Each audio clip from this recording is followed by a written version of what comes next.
All right, guys, welcome back to the Everything College Football Podcast. Today we're going to be looking at Week 8 in college football. Another wild Saturday. A lot to get into. So we're going to jump right in. First, number 2 Cincinnati, 27-20 over Navy. Navy had a long 90-yard touchdown drive to pull it to within 7 there late. But it wasn't a great game from Cincinnati. I think they trailed at one point in this game. They did pretty solid on offense, less than 300 yards. I guess that's solid for having only 20 minutes of possession time. It wasn't overall a great effort. Navy's always tricky. Even when they're struggling, it's a tough out. So not really shocked to see a close score here. Cincinnati, though, they can't let that happen again with their playoff hopes hanging in the balance. Going undefeated won't be enough. They have to continue to swamp their conference as well. So no shock here. It shouldn't hurt them too much, but not something they want to see happen again, because even if they're undefeated, the conference, the quality of opponents they have, it's going to certainly hold them back. Same can be said here for number 3, Oklahoma. They struggled in Kansas all day long. They trailed entering the fourth quarter. Their offense found some footing there, scored 21 points. Caleb Williams had 2 big fourth down conversions, including one where he just ripped the ball out of his running back's hand who got stuffed. Monumental plays there. And the other one, he ran for a 40-plus yard touchdown. Kansas, though, their offense looked really good. 9 of 13 on third down, 412 total yards of offense. Nice balance. Oklahoma, they just got destroyed really on defense. In the open field, they struggled to tackle, struggled to get off the field. Opening drive of the game took off over half the first quarter. Oklahoma shut out in the first half. Sloppy performance all around. Caleb Williams had a bad pick. Overall, he had a pretty solid game. Oklahoma, though, they didn't hit 400 yards of offense. You really saw in this game, though, the talent difference and why Kansas wouldn't win in that second half. In an open field, Oklahoma was just too good. I know they had it was like a trick play, end-around type-ish thing where you knew Kansas was not going to be in position, and they weren't, and it was a long game. Just ugly for Oklahoma. 1-5 Kansas team. You struggled with them. It was an early kickoff. They had no energy for most of the contest. Gloomy at morning in Lawrence.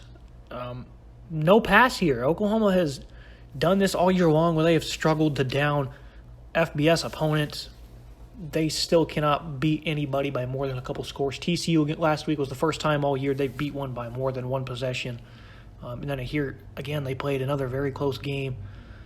So their offense is starting to find its groove a bit, and its defense is trending backwards. So we'll see what happens. They enter Texas Tech next week, and then a tough stretch in November. So we'll find out what this football team is made of for sure. Number 4, Alabama, 52-24 over Tennessee. This was a close game, though. For most of 3 quarters, Tennessee was hanging right there with them. Alabama, 28-7. They outscored Tennessee in the fourth quarter, so they pulled away for this large score. Yeah, it was pretty close, though, the entire game. Hendon Hooker in this offense. They didn't run the ball whatsoever. They only had a handful of yards, 64 on 26 carries. They really didn't even try to run the ball most of the time. Hendon Hooker, though, plenty of success downfield. Cedric Tillman had a big play, or he had a big afternoon, over 150 yards receiving. This Alabama secondary is still struggling. Josh Jobe got beat. Jordan Battle was out of position on a 57-yard touchdown. The secondary is just still having issues like it did against A&M. They can't hold up in man coverage. They don't understand their assignments in zone. Something that's really plaguing this defense. They weren't able to stop the run against Florida earlier in the year. So this defense right now has a lot of question marks. Only a handful of weeks to go before a potential SEC championship showdown with Georgia, so still have a couple weeks to figure things out, but altogether this defense not playing its best football. Good for them, though. This offense has tremendous balance. Brian Robinson had another 100-plus yard game. 4 scores for Bryce Young. They had 52 points, and then they were also in the red zone, and Jameson Williams fumbled earlier in that first half, so they could have had even more. They got the win, did it by a good, comfortable margin, but altogether it was not an impressive showing from Alabama. Number 5, Ohio State. You figured Indiana, I expected Indiana to be absolutely blowed out in this game. They always play everybody tough, especially at home, but I felt in this game they were kind of outmatched. Coming into the game, they were beat up. Their top 2 corners were questionable. They played 3 different quarterbacks. Jack Tuttle got a start who I'm not really a fan of. They were down to their 4th string at one point due to injuries and whatnot. You knew this was not going to be a pretty day for Indiana. Another one, it was a cold, gloomy night in Bloomington, 54-7. A red-hot Ohio State team comes in. You knew what was going to happen. They absolutely blasted them. C.J. Stroud, 4 scores. Travion Henderson, 3. He ran for 81 yards on limited touches. This offense continues to just stockpile the stats and the numbers. They host Penn State next week. Speaking of Penn State, they lost to Illinois at home in a whopping 9 overtimes. Granted, the new system makes overtime periods come and go a little bit faster. So, of course, they're going to hit the under. A lot of people were pointing that out. But one made conversion would have pretty much ended the game. So if anyone points that out. But Illinois, 2018, they absolutely destroyed Penn State running the ball the first week with P.J. Mustipher out of the lineup. He was announced early in the week. He's out for the year with an injury, the big defensive tackle. They got absolutely gashed. Chase Brown, McCreary, these guys both had 140-plus rushing, over 350 as a team. I don't know how many passing yards they had. I'll pull it up real quick. But it was not a pretty showing from this Penn State football team whatsoever. Only 38 passing yards from Illinois. That's just terrible. This was a 2-5 football team coming into the game. They're massive favorites. They held Penn State in check offensively, 227 total yards. Sean Clifford was unable to find Jahan Dotson. He was blanketed for most of the game. Still the leading receiver on the contest, but it wasn't much, only 70 yards. Noah Kane in this running attack. They've been struggling all year. That's nothing new. Week in, week out, they cannot manufacture anything on the ground. There's a lot of people saying that they would have beat Iowa if Sean Clifford was still in the game, but they don't remember that Sean Clifford was the leading rusher in that game for the Nittany Lions. He had 3 carries and didn't play in the second half, and they lost. They've not been able to run the ball at all. They have a great room of backs, but they cannot generate a push up front. Doesn't matter who they're playing. Iowa or Illinois, they cannot move the ball whatsoever on the ground. And that's not the way they want to play football, especially when your defense is going to look as sluggish as it did Saturday afternoon. And then overall, the execution in overtime wasn't pretty either. It's not tough. Scoring from the 2-yard line is hard. I'll give you that. But when you go this many overtime periods and you only get 1 conversion, that's pretty ridiculous. Of course, they had the 2 field goals in the first 2.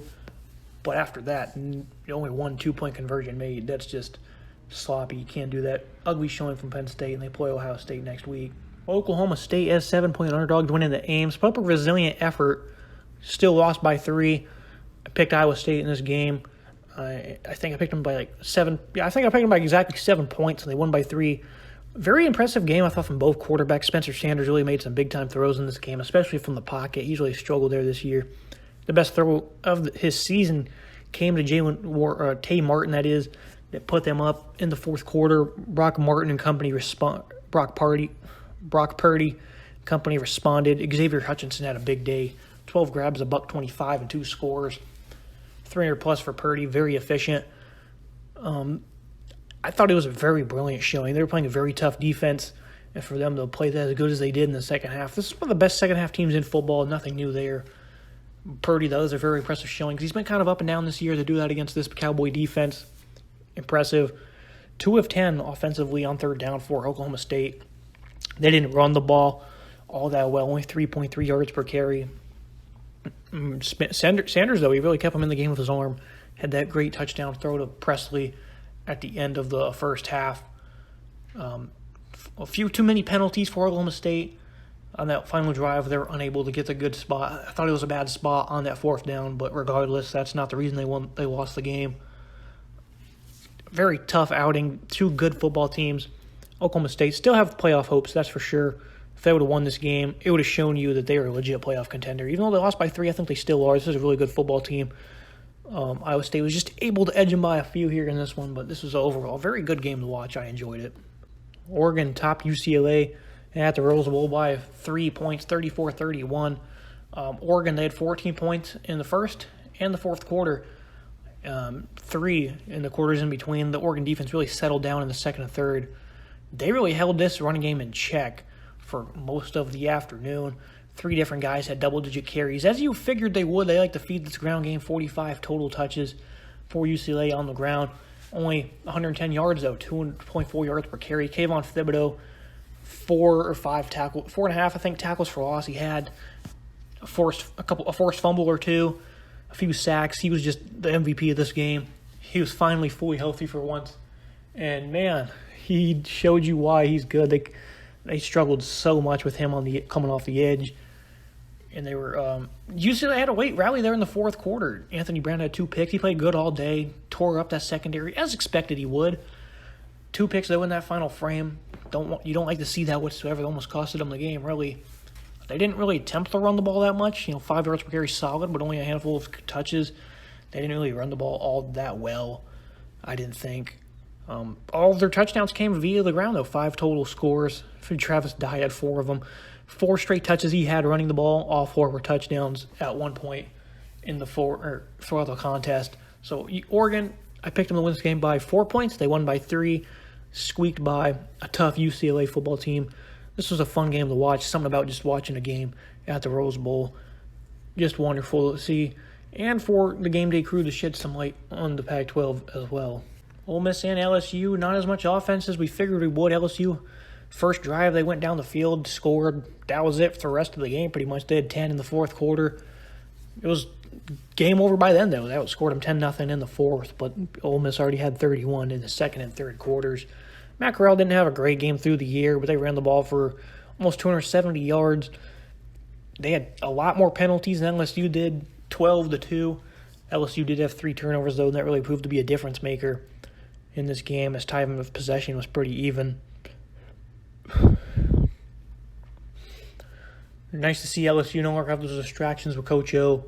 Announced not to be back next year. Good win for Ole Miss, though, because this is still a tough team that looked very good last week, and they played with a lot of heart, so got to give credit to Ole Miss there. Notre Dame, top USC. You move to Wake Forest and Army. I expected Wake to have plenty of success through the year because Army, they struggled against Western Kentucky earlier in the year, and they don't practice, I don't feel like, against this type of offense on a daily basis. I don't think they scheme for it whatsoever. And they got torched, 70 total points, 600-plus yards on 17 minutes of possession for Wake Forest. Also felt Army would have success running the ball as well with a backup quarterback in there, Tyler Tyler. Christian Anderson went down early with a shoulder injury. They had 400-plus rushing, so expected both teams to have success in their respective categories. And they did it to a T and then some. I didn't think this many points were going to be scored here.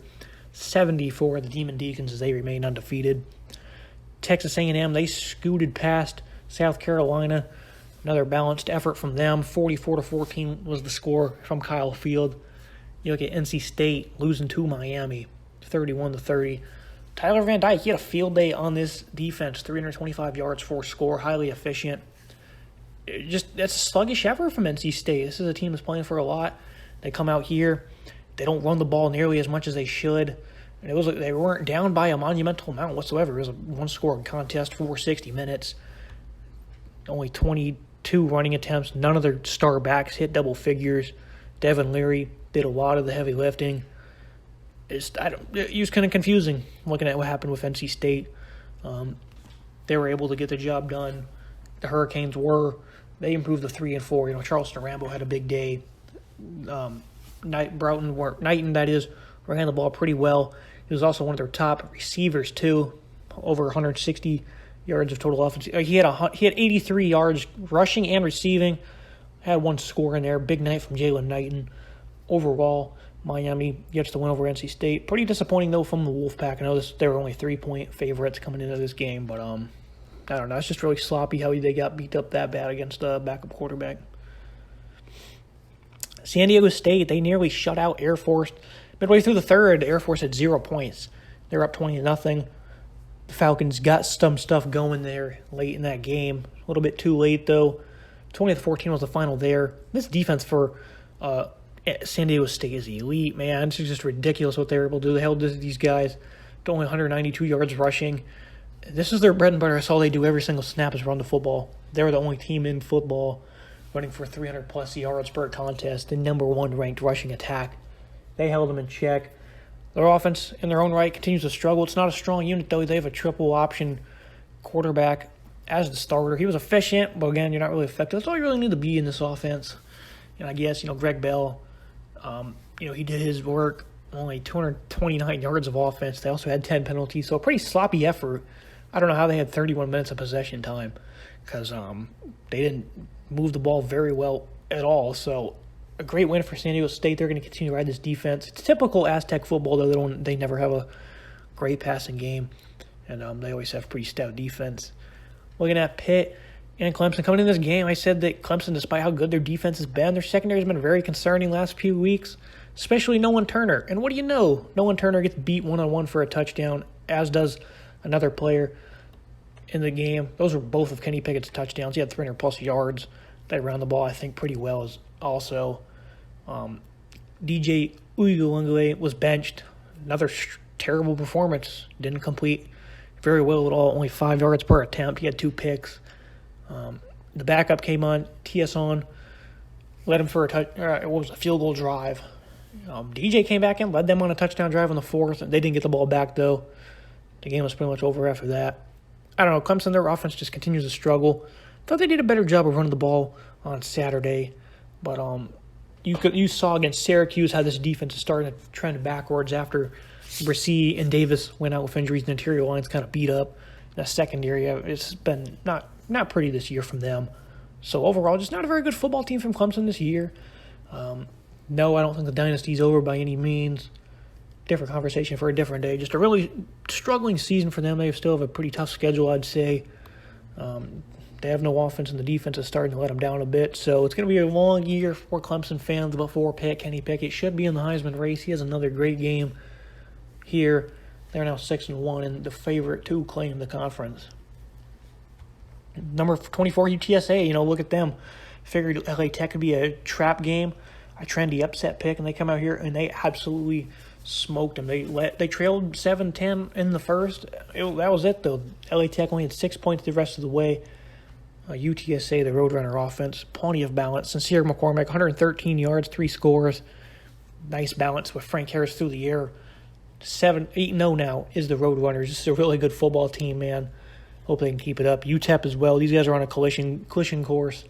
Was UTEP 6 or 7-1 at this point, so they're on a collision course with them to have a really good football team here or game in a couple weeks. I don't know when they play exactly, but I do remember seeing them both being really good. So, number 25, Purdue against Wisconsin, fresh off that upset over Iowa, and the offense completely dropped a dud. They only had 1 score. George Karlaftis had a fumble recovery, and that was their 13 points. Aiden O'Connell had 3 picks. Graham Mertz, they're finally taken out of his hands. We had 8 passing attempts. Ches Malusi ran wild, 150 yards. They controlled clock. They played good defense. Wisconsin doing very good work is Paul Chryst, because this offense with who they have under center, not very good. They're starting to finally get some good push up front. Granted, they're not playing a good Purdue defense, but they did force 5 total turnovers. The defense still as strong as ever. 1 of 11 on third down, though. Yeah, it's pretty bad. Wisconsin, they scored in every single quarter when we were concerned where they were going to get their points from. So that's a impressive, positive showing from them. That's going to wrap everything up for today's episode. Make sure you guys like, subscribe, comment. See you next time.